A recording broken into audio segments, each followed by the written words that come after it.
have heard directly from the uncle who lives in Maryland, has given a press conference. Let us tell you right now what he said, because he addressed that. Or I would say by family associated.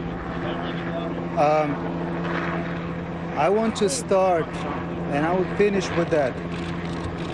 First, the only purpose here is just to deliver our condolences and to share grief with the real victims here.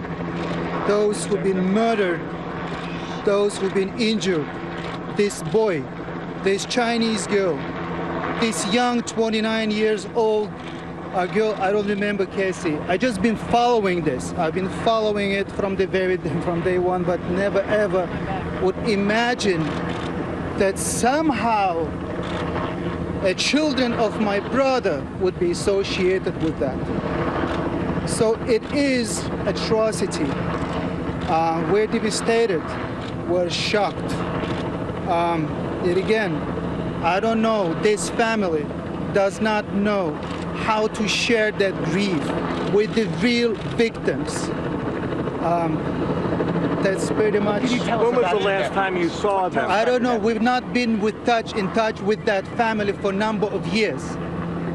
Pardon me? Did they live here? No, they never lived here.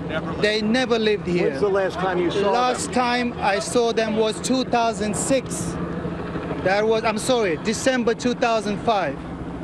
Did you ever know them to have any ill will towards the United States? No.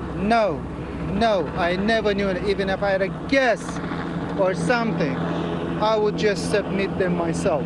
What do you think provoked this? Being losers, hatred to those who were able to settle themselves. These are the only reasons I can imagine of. Anything else to do with religion, with Islam, it's a fraud, it's a fake. Did they have any military training at all?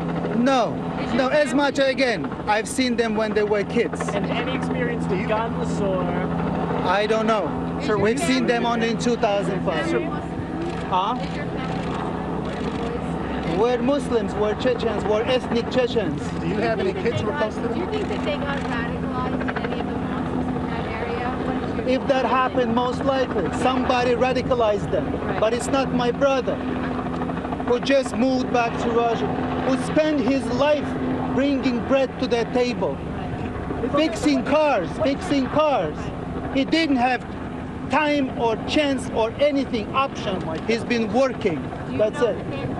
Can you move closer to the mics? Hold on. No, I've not been. Can you move up? Take a step forward. I've not been in touch with my brother. No, I don't know anything about that. Again. You have children who are close to them?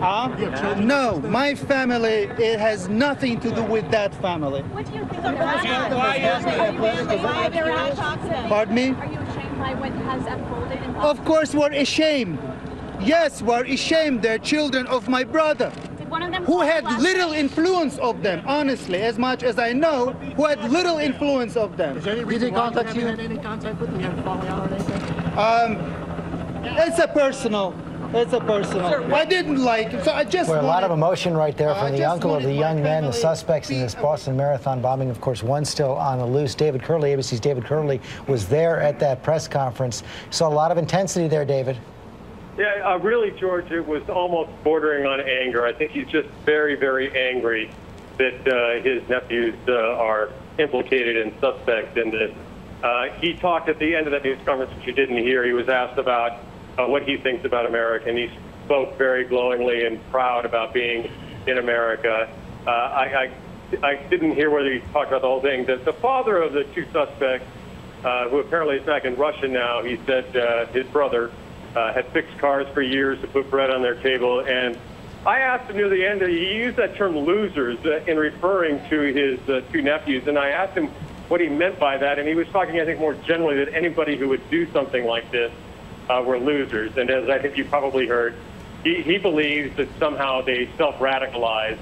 He was asked whether, he said they brought shame just not on the family name, but ethnic Chechens as well. He was asked whether they might have been involved with any kind of Chechen separatist movement, and he said that neither of them had ever been to Chechnya. He was, as you saw, very impassioned, and I would say, just really distraught that his family is now apparently involved with what has happened at Boston. Yes, he called it an atrocity, David, and he went out of his way to say that anyone who talks about their religion in connection with this is a fraud. It has nothing to do with their religion. Yes, I mean, he is a Muslim, a proud Muslim, and his point is what you've heard from so many Muslims before, is that people who carry out things in the name of Islam in this violent way is a complete fraud. It has nothing to do with his religion. And he was very passionate about that, too, as well, Diane.